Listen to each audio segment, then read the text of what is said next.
Hello Americans channel. This video is made by free videos from Storyblocks, and these images and video we use just for explanation and it's free use also.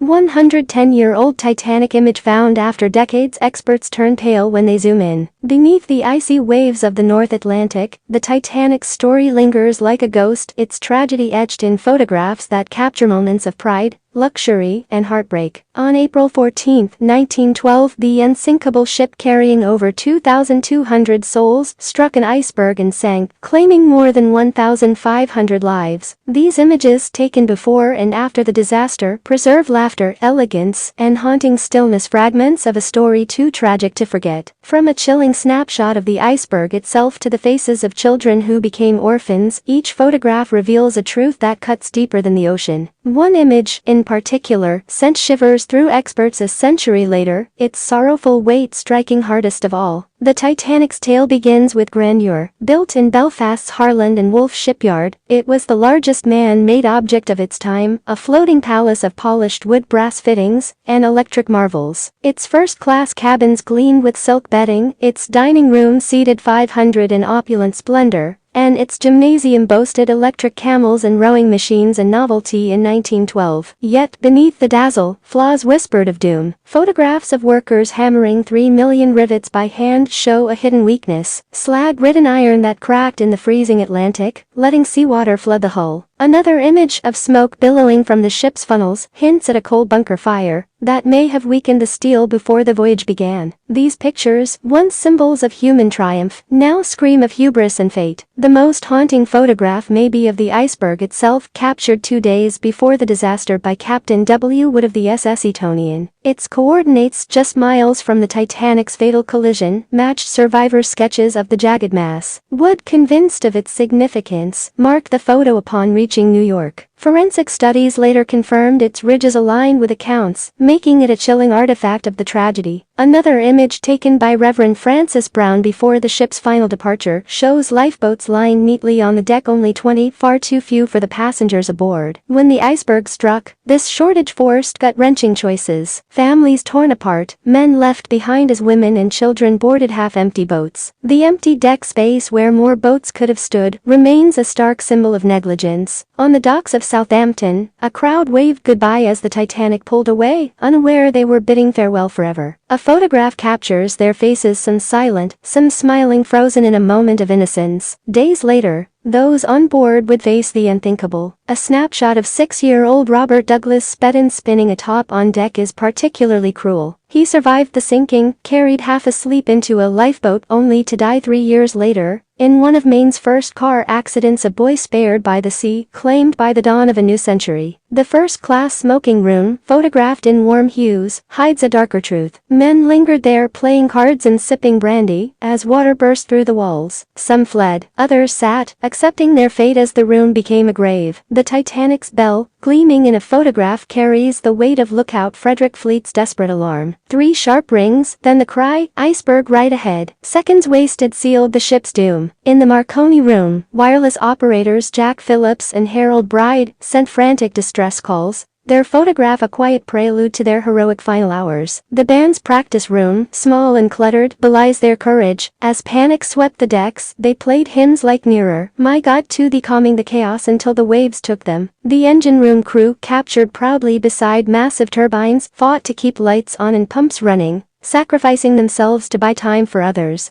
Luxury turned to tragedy in the first-class dining room, where oak tables and white decor promised elegance, but delivered wreckage. The heated saltwater pool, a marvel on F-deck, was enjoyed by Colonel Archibald Gracie days before he clung to a lifeboat, broken by the ordeal. The first-class elevator, a polished symbol of privilege, carried the wealthy between decks, but offered no escape when the end came. The Turkish bath, with its tiled walls and marble benches, and the barber shop, with its swivel chairs, now lie entombed in the Atlantic, their photograph comfort a cruel lie. The third-class passengers, often forgotten, appear in a rare image waiting below deck, immigrants dreaming of new lives. Locked barriers and flooded corridors trap most. Only a quarter survived, almost no men among them. The mailroom, stacked with 3,400 bags, saw clerks drag letters to higher decks as water rose, their duty drowning with them. A photograph of Captain Edward Smith walking the decks, routine and calm, is haunted by his decision to skip a lifeboat drill, a choice, some blame for the crew's unpreparedness. The officers' mess, where senior crew dined in private, captures men unaware of the life and death decisions awaiting them. The launch in Belfast, watched by 100,000 as the Titanic slid into the River Lagan, was a moment of pride frozen in a businessman's photograph. The ship's propellers, dwarfing the men who built them, gleam with promise but whisper of loss. The flags of the White Star Line, crimson and proud, wave triumphantly, unaware of the defeat to come. The second-class dining room, with its red seats and mahogany tables, echoed with music and laughter, now silenced forever. Two photographs stand apart for their raw sorrow. One shows lifeboats inching toward the Carpathia, survivors silent, shadowed by the ocean's dead. Another captures crowds outside White Star Line offices, waiting for names that would never appear, their dread palpable. But the most heart-wrenching is of the Titanic orphans Michelle and Edmund Navratil, ages 4 and 2, whose father smuggled them aboard, leaving their mother in France. He perished. They survived, alone in New York, until their mother saw their faces in a newspaper. This image, more than any, embodies the Titanic's legacy. Innocence caught in tragedy, lives altered by a ship that promised the world and delivered an abyss. As experts study marks on the hull, scars hinting at internal fires or structural flaws, these photographs remain the Titanic's last voice. They speak of ambition, error, and sacrifice, each frame a shard of a story that refuses to sink. The orphans' faces, the iceberg's silhouette, the empty lifeboat davits together. They weave a tapestry of loss that chills us still, a century later, as the sea keeps its secrets.